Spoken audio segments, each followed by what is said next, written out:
King of glory, we bless your name because of your faithfulness and mercy upon our lives. Thank you that we are alive because of your mercy. And we thank you because of what you've done in the time past and what you will do again for us. Thank you because you are with us. And as we are all gathered at your feet to learn from you, please, Lord, speak to us. Let your presence tabernacle with us and take all the glory, Lord. For in Jesus' wonderful and mighty name we are prayed. Amen. We're still on the topic, defeating the destiny destroyers. Defeating the destiny destroyer. And we explain what a destiny is, who a destroyer is, and then looking the narrative of that king, Adonibesek, in the book of Judges, chapter 1, verses 1 to 2, and then verses 5 to 7. What he did, each time he conquered a kingdom, he would take the king. After capturing the king, he will cut off the tongues and the toes. We discussed that, the spiritual relevance of these tongues and toes.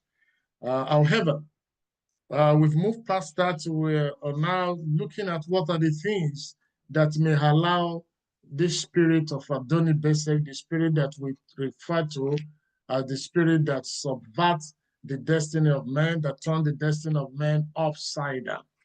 The spirit that has rendered many glorious children useless. Because it is a power behind it, is that it's cutting off anything that will make them to make a meaningful thing, a meaningful progress in life. So we're looking at the things that may allow this spirit of Adonibesek, the spirit of destiny destroyer. What are the things that may allow this spirit into someone's life? We're able to look at first and foremost is sin. We discuss what sin is all about, and then we also talked about second point we look at was fear and doubt, because they are like twins, they go side by side. And we explained that fear paralyzes faith. It's just an opposite of faith. We gave an example of the nation of Israel who doubted God, and then because of their doubt, God added years to their journey, 40 years. We also talk about wrong relationship. Each time you find yourself in a wrong relationship, whether a toxic and or ungodly connection or relationship, you should quickly move away from that, because wrong relationship can abort a destiny. It's an open door for a destiny destroyer. We cite several examples, and we also gave the example of Brother Samson. Brother Samson, who could not fulfill destiny because of a woman. And of course, in the past of the program, we discussed Brother Reuben, who sacrificed his destiny only on the altar of sexual immorality. The same test that the devil brought across Reuben was the same test it brought across Joseph, and Joseph passed.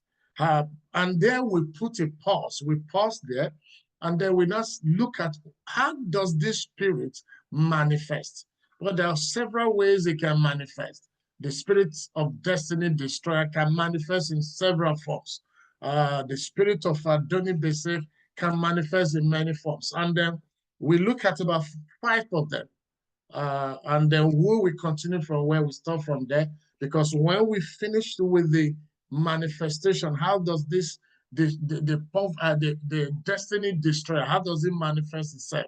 Once we're able to finish some of this, taking a cue from some of these spirits, then we go back to the factors that allow them into a man's life. No, we stop at number 3, and then when we come back to that, we'll continue and continue with number 4. But however, let's go to how does this spirit manifest? We look at the spirit of Cain, which we call the spirit of jealousy, common in families, common among friends. This destiny destroyer also manifests like a spirit of Absalom, which is a rebellious spirit. It's also manifests like a spirit of Ahithophel, The spirit that's the spirit that has the voice, that has the voice that sounds like God, but it's not God.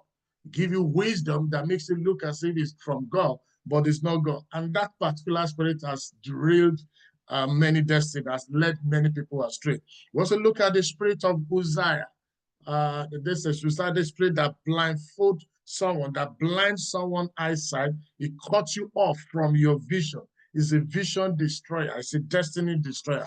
So we will continue from there and go to the sixth one, number 6, which is the spirit of Egypt.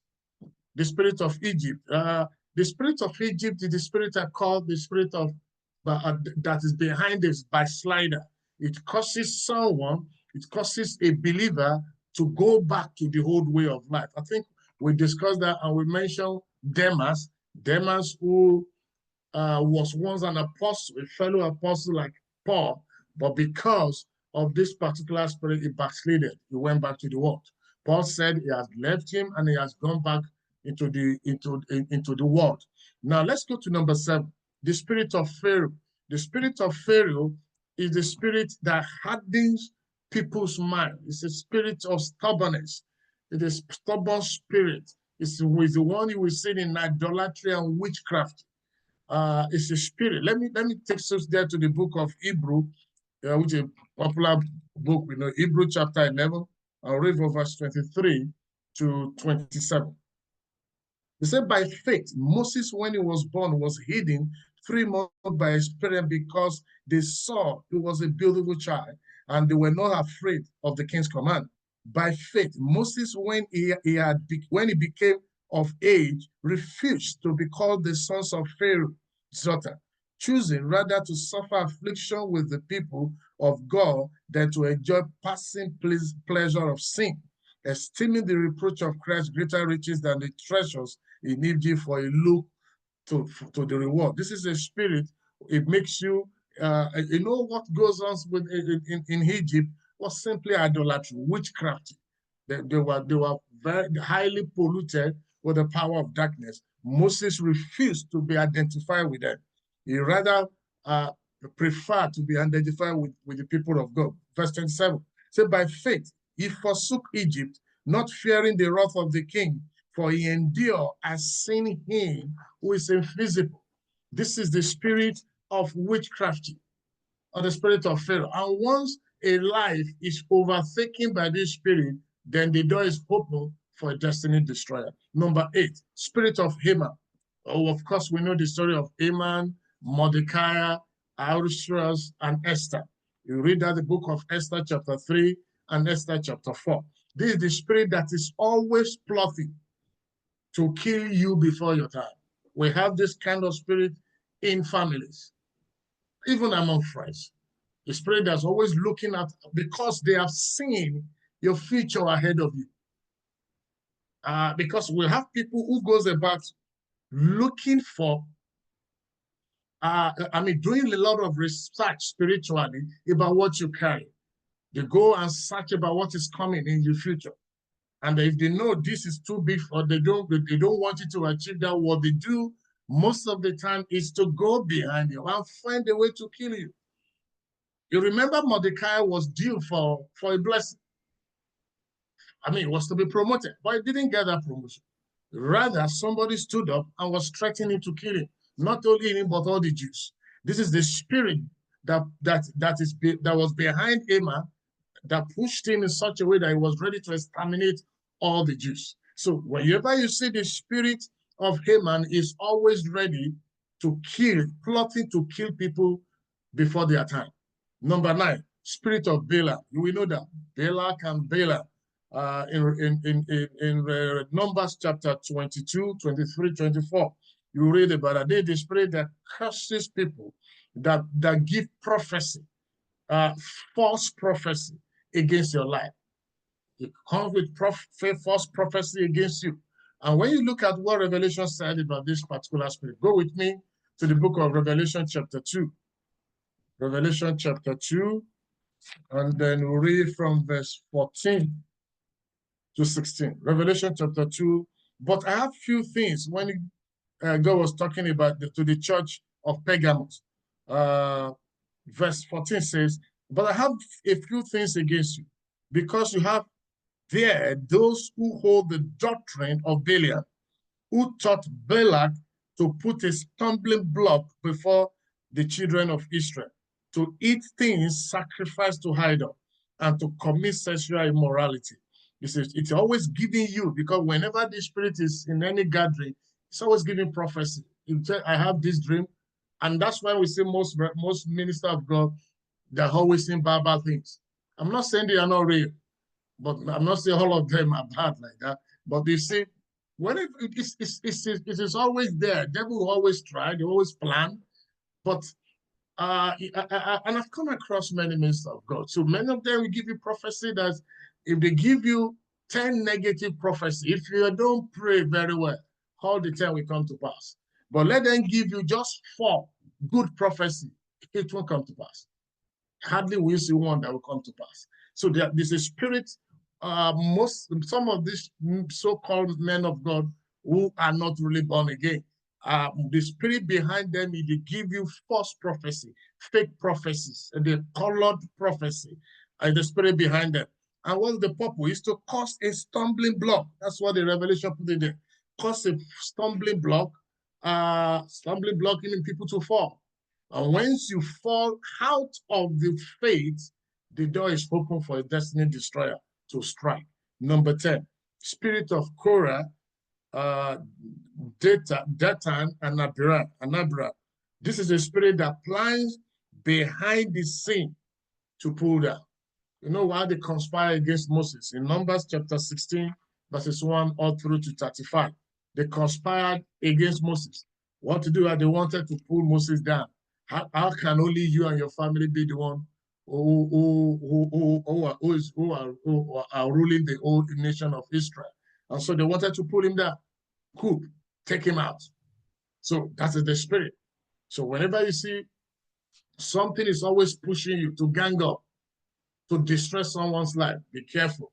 Maybe that's the spirit is around the corner, pushing you to do things that God hates. Number 11, the spirit of Goliath. We know who Goliath is.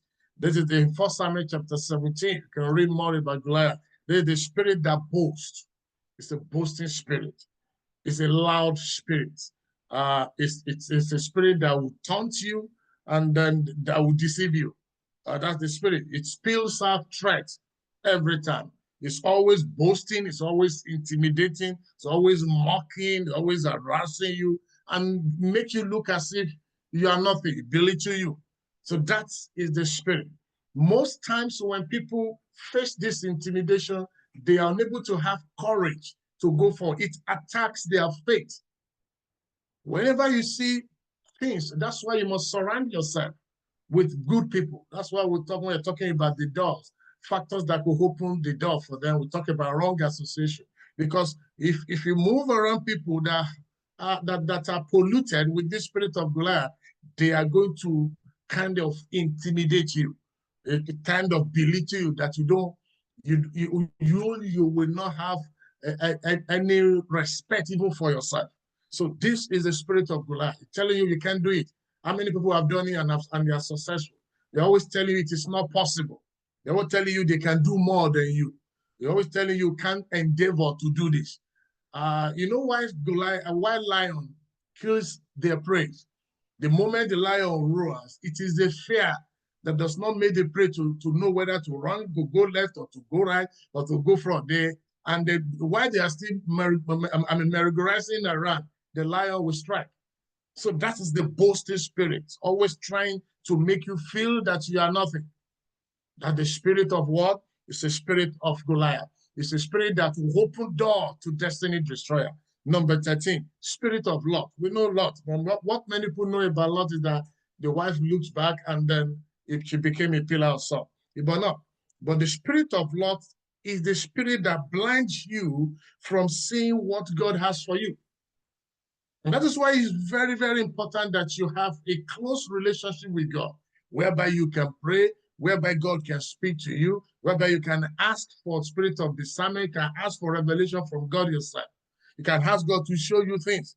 Because this spirit, if you are not careful, once you are blinded, from knowing or seeing what God has for you, then it's sure the destiny destroyer will come in.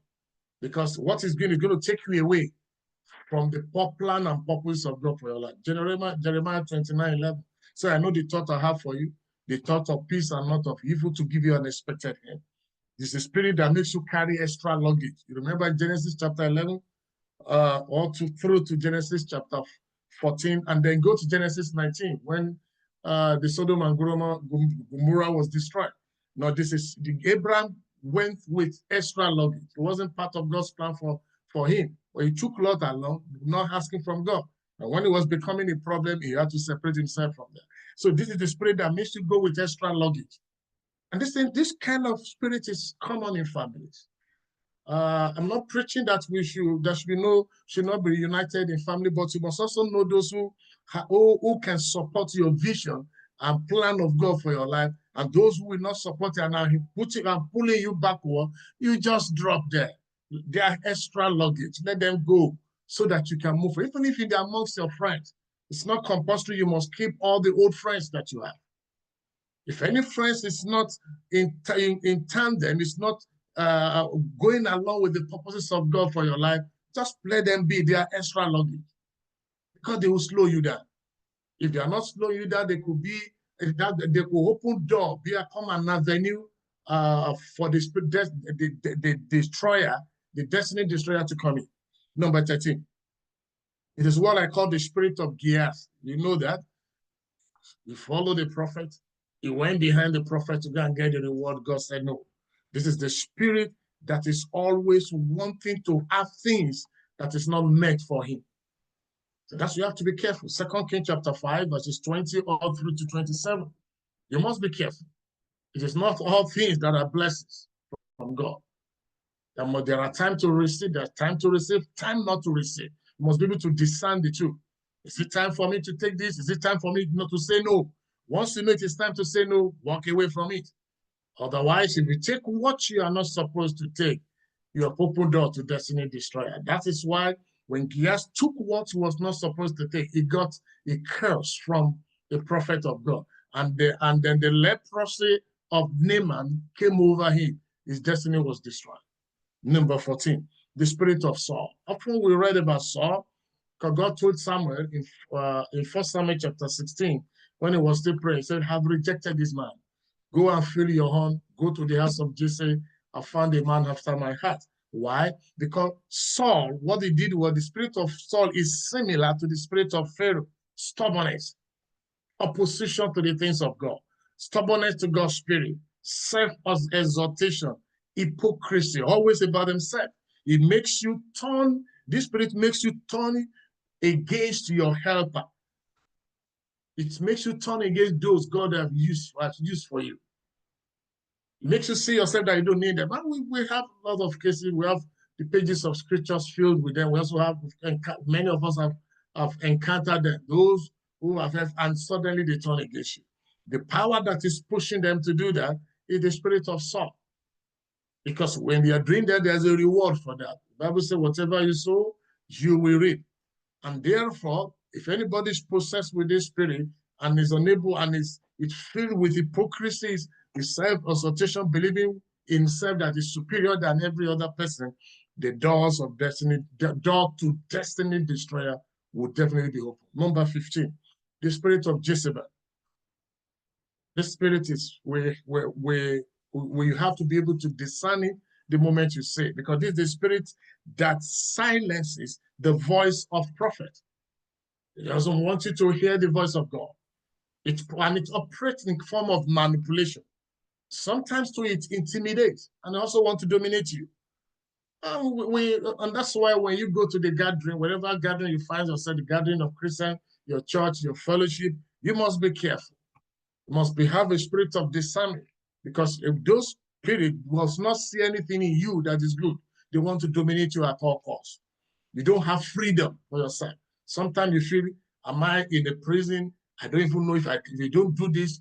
If I don't do this, the pastor or the man of God will be angry with me. You can't take a simple decision without asking a pastor. Decision that is just left within your family, because the man of God here will be angry with you. then be careful, because you should have liberty. We are not, the Christianity is not, I mean, it's not a relationship whereby you don't have freedom at all. There's liberty in Christ.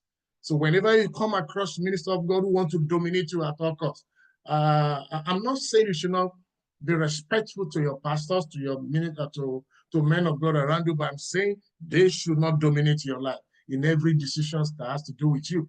You should have freedom. So the spirit of Jezebel operates with manipulation. Some of them manipulate you, and you could see them among friends too. See them in communities, in your place of work. They just want to manipulate you to do their things, to do what they want.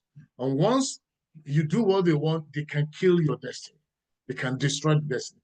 And many of the people who are depressed today are under this spirit, because the spirit does not allow them freedom.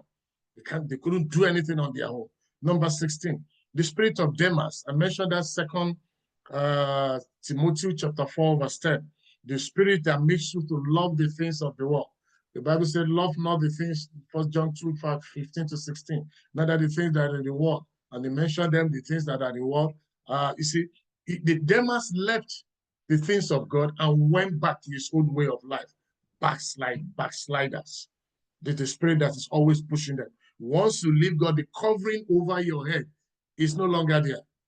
And that's why I'm one of those who oppose the doctrine of eternal security, that the moment you are born again, that you are saved, you are eternally saved. Because once you backslide, you back to the way of life, the covering over you, even the salvation is available at any time you come back to him, but it's no longer there. If you die in sin at that time, your judgment is different. But the Bible says, come back to me, O ye backsliders, and I'll heal your backsliding. Number 17, the spirit of Judas. Of course, we know this is everywhere. In families, among friends, in your place of work. The spirit of disloyalty, treachery, and conspiracy. It can sell you out at any time.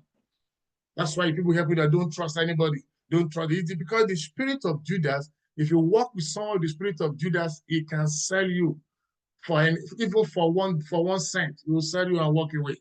He doesn't care. They don't look backward. They are only after what they want to get from you. The spirit that betrays. Number 18. We just have two more. The spirit of Kadesh Barnea. That's the spirit that makes you to walk around in circle. When you see the life throughout last year, nothing is coming to a year before, nothing. Almost like 5, 6, 10 years now. The life has been going round and round and round in circle. It makes you feel as if you are making progress, but when you look at it, you are back to square one. Nothing is happening. That's the spirit of Kadesh Barnea. And then I will talk about two more briefly, fast, so we can go back to where we stopped, and on the things that open door to destiny destroyer. I just want to tell you how this spirit of destiny destroyer manifests itself. And number 19 is the spirit of Assyria. You know what Assyria is in the scripture? The spirit that destroyed the glory of God in you. They will latch onto you like a parasite, but they will destroy the glory. So when you keep friends, you must know the friends you keep.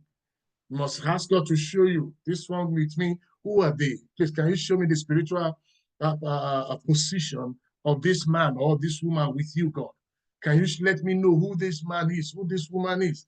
Because the spirit of Assyria, they will latch on you. They will, you know how a parasite does. Parasite, you just hide and they are destroyed.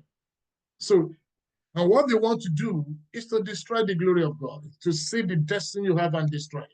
That's the spirit of Assyria. And the last one I'm going to talk about, I call it the spirit of Dagon. You know, when they brought the Ark of Covenant into the house where they keep Dagon, Bible said before the following day, they go for them and then they put it back again. The spirit of Dagon is the spirit that is not afraid to face God headlong. We come across this most times as Christians. The power of darkness want to fight you and know whether you have God in your life or not.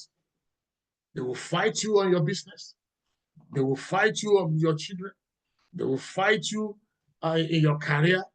They are always, it's a spirit of Dagon. Once you agree and you submit, it's going to destroy the destiny. It is you who say, no, I refuse. Because the spirit of Dagon is not afraid. That spirit is not afraid to face God. That means to face the glory of God in your life. You want to take the destiny away. Now, I've been able to tell like 20 ways by which this destiny destroyer can manifest itself. So we go back. What are the things that allow this destiny destroyer to ravage a man's life? With, like I said, I've given us 3 in the past: sin, fear and doubt, wrong relationship. So we move to number 4. I call it laziness or procrastination. Neglecting God's assignment for your life or God's instruction for you and delaying what he has given to you to do could also delay the plan he has for you. If God is asking you, move by next month, and you see that and you are still procrastinating, and let me see, maybe I want to buy another car before I go, then you are not moving. Whatever God has in stock for you will not play out. Proverbs chapter 6, verses 9 to 11. But I would like to read Colossians chapter 3, verse 23 first. Colossians chapter 3, verse 23. The book of Colossians chapter 3, verse 3, the Bible says, our life is hid with Christ in heaven. But let's go to Colossians chapter 3, verses 23 to 24.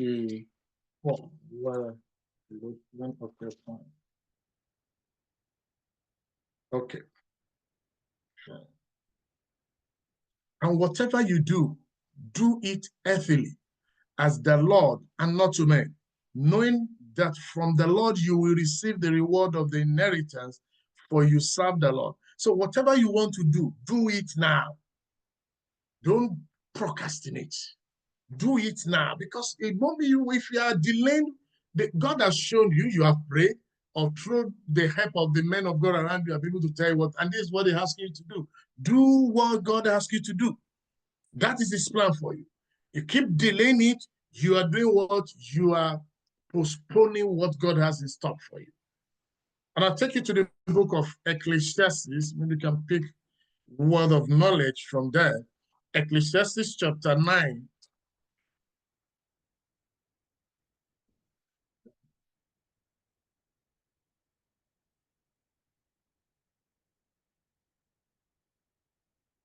You look at Ecclesiastes chapter 9 and read verse 10 and 11.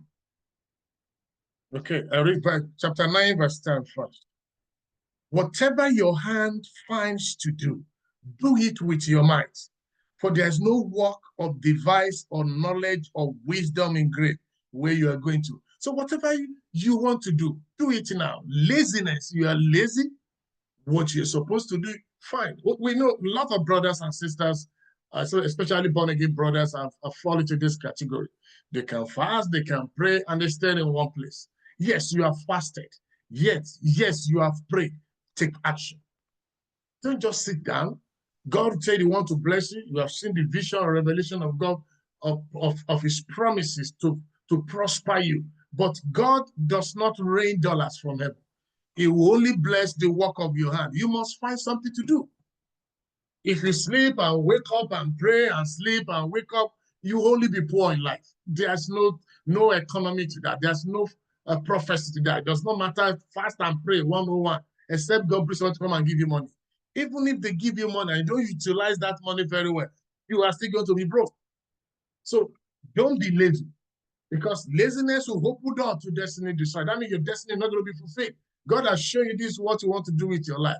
That's your destiny. But you must find something to do. Do not be lazy. And once you have seen what you want to do and you have agreed that you want to do it, do not procrastinate. Let's go back to the same Ecclesiastes chapter 11, verse 4. He who observes the wind will not sow, and he who regards the cloud will not reap. You know, understand what I mean by that? If you are looking at wind, I want this wind to come down and let it before I will sow. You will not do anything. You will have to do something. Stop procrastinating. Procrastination is a door for destiny destroyer. Number 5, demonic oppression. Demonic oppression or satanic oppression. We have spiritual attacks. The devil that designed against the children of God. Its principal purpose is to do what? Is to cause destiny to be cancelled or be destroyed. First Peter chapter 5, verses 8 and 9 say, for the roaring lion walks to and fro, looking for whom to devour. That's devil. But for you to understand that, I'll take you to the book of okay, before I go to that, let me give you this. In the book of Luke chapter 10, verses 13 all through to 17, we read about a woman who the Bible calls was bent double. She was under satanic oppression. When Jesus saw her, he said, see, the daughter of Israel. That's how Jesus described the woman. She was bent double up for 12 years. And God had to step in. That is demonic oppression. In the book of Mark chapter 5, verses 1 to 12, we read about the story of a madman of Gadara. And he was bound with chains, eventually would set himself loose, and he was always living at the graveyard tomb. That's where he lives. Because he was under a demonic power, with demonic oppression. So there are principalities, powers, rulers of darkness, and spiritual hosts whose purpose is to destroy people's destiny. And I take you, I know you know that very well, but I'll still read that. Ephesians chapter 6. And look at that, God. Ephesians chapter 6, verse 11 and 12. He said, put on the whole armor of God that you may be able to stand against the wiles of the devil. Now let's go to verse 12. For we do not wrestle against flesh and blood, but against principalities. So look at their hierarchy. Principalities, 2, against powers. That's when we are saying, when we pray and say, powers or midnight power that want to destroy my destiny, you are a liar. We are referring to this second layer, second level. The first one is principality. Second one is against powers. Number 3, against rulers of darkness. So of this age. So there are rulers, and you can't rule if you don't have people that follow you. So which means in that rulers of darkness, it means they have rulers there and they have members. And where do you think those members live? Their spirits reside in the heart of men. We are rulers of the darkness of this age, this of a present world. Number 4, against spiritual hosts of wickedness in heavenly places. So we have them around. These are demonic powers. These are spiritual entities. And their purpose is to do what? Derail, cancel, manipulate in any form the destiny of men. And they are everywhere, in families, place of work, in your communities. I was sharing a story of a one man of God in the program we had in Nigeria today. And I was telling them about a man that God sent to go to a particular town on a missionary, far away from not in the city. And then when the man got there, he said what he started off with is to do money evangelism. So early in the morning, called money cry, around 5, he will pick up his bell, ring the bell, and start preaching Christ. He said he started within the month he started. He was going as usual when she met an elderly woman, very old, with walking stick, that early in the morning, and called him in the Yoruba language, which means man of God, I want to see you. And so he turned back because it was an elderly woman, thinking maybe she needed his assistance. And he said, look, we know you are coming this time more than 30 years ago. Can you believe that? More than 30 years ago, the host of darkness ruling that particular town knew that this man of God, a man of God was coming. And we know was going to be not an old man. But we know that you are here and there's nothing we can do. Please, can you allow us to also breathe in our home place? The man of God said, the only thing he used to answer the woman is that the earth is of the Lord and the fullness thereof. And they say, thank you, and they walk away. So can you see that there are rulers in heavenly places? Who knows about your destiny? This man had not even received call at the time, more than 30, 40 years ago. He has not been called into the ministry. But the host of darkness ruling there at the spirit, the principalities and powers already had that somebody will come. God was going to send somebody. Let's go to number 6, human agent. Because all this I mentioned in Ephesians chapter 6, we will definitely use the human agent. John chapter 4, verse 24 says, those who worship God must worship him in truth and in spirit. Those, which means God will need us human beings to bring his purpose on earth to fulfillment. That was why Jesus, when you read that this in Philippians chapter 2, read from verse 5 down, he said, did not count it as anything. He let go his glory in heaven, put on the garment of this flesh and blood. So whatever God wants to do, he will need human being. Whatever Satan also wants to do, he also needs human being. Now, so they have human agents, which are scattered everywhere. 2 Corinthians, let me read for John chapter 8, verse 44. John chapter 8.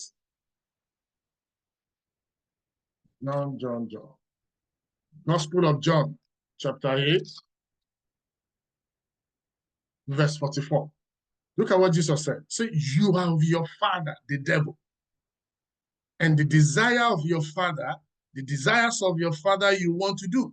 Jesus was accusing them and was telling those people, I know you have your father. That means the spirit of Satan, spirit of devil is already in them. And it is the desire of their father, who is the devil, that they want to do. So devil has human agents across the globe, everywhere. Anywhere you go to, they are there. This is not a matter of territory or country where you live. He has them everywhere. And what is their purpose? To fulfill the desire of their father. One of the desires of their father is to abort destinies, cancel it, make a mess of it. Have you talked about it? You've seen about those who are taking all this coke, who are taking all these drugs. They are under an influence. And with that, they can't do anything with their destiny anymore. Devil has made a mess of their destiny. Go with me to the book of 2 Timothy chapter 4. Okay, because Paul mentioned a man there, it's a coppersmith, or what you call it, Alexander the coppersmith, did me much harm. May the Lord repay him according to his work. You also, look at what Paul says, you also beware of him, for he has greatly resisted our words. So we have people like Alexander in our family. We have people like Alexanders in our community. We have people like Alexander in the place where you work. We have people like Alexander all around you. What they do is they will resist whatever God has given to you. They don't want that to come to pass. There are people, there are your associates, people like your family members, your friends. All they are interested in is to make sure that that destiny does not see the light of the day. And number 7, pride and jealousy or envy. I'm going to we'll do the one more, then we'll stop here today so we can go into prayer. Pride and jealousy. Any man who has the spirit of pride in him or the spirit of envy has opened door already to a power that destroys destiny. And that takes me to the book of Psalm 138. Psalm 138, verse 6. Psalm 138, verse 6. Though the Lord is on the high, yet he regards the lowly, but the proud he knows from afar. God doesn't want anything that has to do with a proud man. He doesn't like them at all. For you to understand clearly, go to the book of James. James chapter 4, verse 6. James chapter 4, verse 6.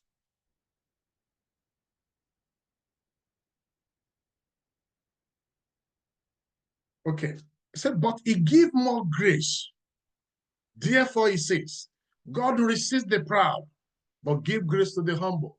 The grace of God is available, but one thing, he will not give it to a proud man. He said he resists the proud. In Psalm 138, I mentioned earlier, say, I doesn't want to have anything to do with the proud. He look at them afar off. So if God is far away from you because of pride, definitely Satan will get close. The protection you enjoy will no longer be there. The destiny destroyer is around the corner. Simple as ABC. And then let's read the same James chapter 3, verse 14. James chapter 3, verse 14. But if you have bitter envy and self-seeking in your heart, do not boast and lie against the truth. God is saying, when you have envy, spirit of envy with you, forget it. You and God cannot be on the same side. He does not want that. It abhors such. Galatians chapter 5, verse 26, 5:26.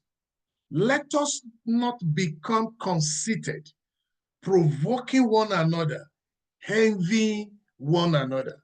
They say, I know what I was talking about, how the spirit of destiny destroyer manifests itself. These are one of the things we talked about.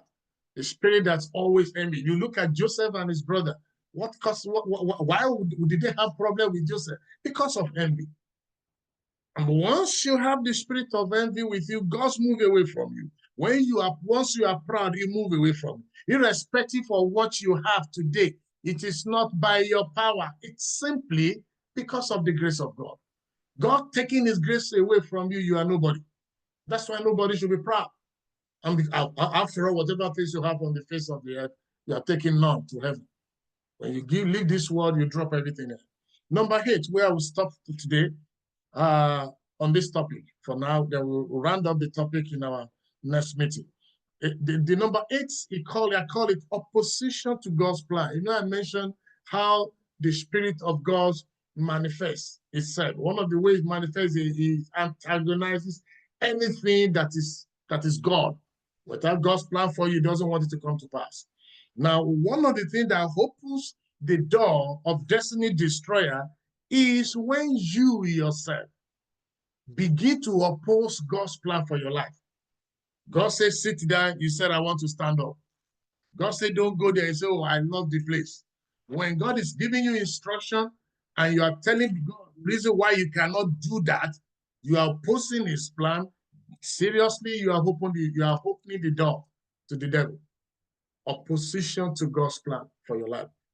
The book of Job chapter 42, verse 2. Job chapter 42, verse 2. He said, I know that you can do everything, and that no purpose of yours can be withheld from you. So the purpose of God, once God said, this is what I want to do, He will not take it away. That's what He will do for you. So because He knows all things. If you not decide that you don't want to listen, what God is saying that you want to do your own, you are telling God that everything God says He knows is a lie. So God will leave you alone. Go with me before I stop on that because of our time. 2 Timothy chapter 4, I will read from verse 15. 2 Timothy chapter 4, verse 15. Now, one of the things Alexander did was that he opposed the plan of God, the purpose of God. And in verse 15, he said, you also must be aware of him, for he has greatly resisted our work. It's when you are opposing God's plan for your life, you are resisting it. And once you are resisting God, God does not force Himself on anybody. He has given you the power, the free will power to choose. I told Israel, I lay before you life and death. Choose. It's not going to force you. If you decide to go after the life, fine. If you say no, you don't want that, God will not force you. If not, God will have saved everybody on the face of the earth. Salvation is free, but it's not going to force anybody to accept it. You must make a decision. So one of the factors that allow destiny destroyer into a man's life is simply when that man begins to oppose God's plan for his life. God asked you, stand up from there, go. In Genesis chapter 12, he told Abraham, leave your father's house, go to the land where I'm going to show you. If Abraham had decided to stay, we won't read anything about Abraham today. It means Abraham will be opposing God's plan for his life. Are you also opposing his plan for your life? If you are doing that, then you are opening the door to the devil. One of the God's plan for your life is that you must be born again. You must live a holy life. One of his plans is that you want to have a close relationship with you. And if he has shown you vision or revelation about what you wanted to do, don't procrastinate any further. Go ahead and don't oppose that plan. Because by opposing it, it's like you say you don't want it, and then the devil will take control of everything. This is where we're going to stop. And I'm believing by the time we'll be meeting next time, we'll be able to conclude on this particular topic, defeating the destiny destroyer. Because if you know how it manifests, if you know what can open door to destiny destroyer, then you can avoid it. If you can avoid it, then you have defeated it. Simple as ABC. And that's why we have looked at how to defeat this destiny destroyer. Taking a look, a cue from this man, Adoni-Bezek, the spirit of Adoni-Bezek, the spirit that turns the destinies of men upside down. Judges chapter 1, verses 5 to 7. He cut their tongues, cut their toes. Told you what tongues and toes represent. It means they can't make progress in life. It is when opportunity comes into their hand, there's no tongue that can help them get a good grasp of that, and then they lose the opportunity away. So, and then this particular power has destroyed many lives. One of the implications is it does not allow the owner of the destiny to fulfill that destiny, not to enjoy it. And now, as we believe in the Almighty God, and we know him that is able, and that even if your tongues and toes has been cut off, is almighty. He can do all things. He will restore it. He said in Psalm, he said, for all the members of our bodies are written in his book. So if you have all of our members in his hand, he will restore what has been cut off, so that you can fulfill your destiny. And so shall it be in Jesus' name. Amen. Now it's time for us to go to prayer. And then our first prayer point is this. You know, we prayed one particular prayer point last time and the last meeting, and I think we'll repeat that prayer point before we jump and we move forward in it. And that prayer point is this: dark powers looking into my future in order to destroy my destiny. I command you in the name of Jesus, be destroyed. No, when I mentioned to all what dark powers are, Ephesians chapter 6. And I said one of the things is that they look into what is coming for you, what is coming ahead of, even before you know it. And that's why I gave you the example of that man of God. He has not been born again about 30 to 40 years ago. He was not born again then. And then the power of darkness, through the dark powers, were able to design, able to assess the spiritual realm and know that a man of God will come to this particular time who will scatter all their works. So how were they able to do that? Through their dark powers. So we have dark powers too, also looking at what God has for you for the year. Looking ahead for what God has for you for the next 2 years. And they want to see how to stop that. You know, when you come across some of these false prophets, they also give you prophecy about things to happen in your life, even though they are not from God. How were they able to assess that? Through their evil powers. And that's why you must pray. The first prayer point tonight is dark powers looking into my future to destroy my destiny.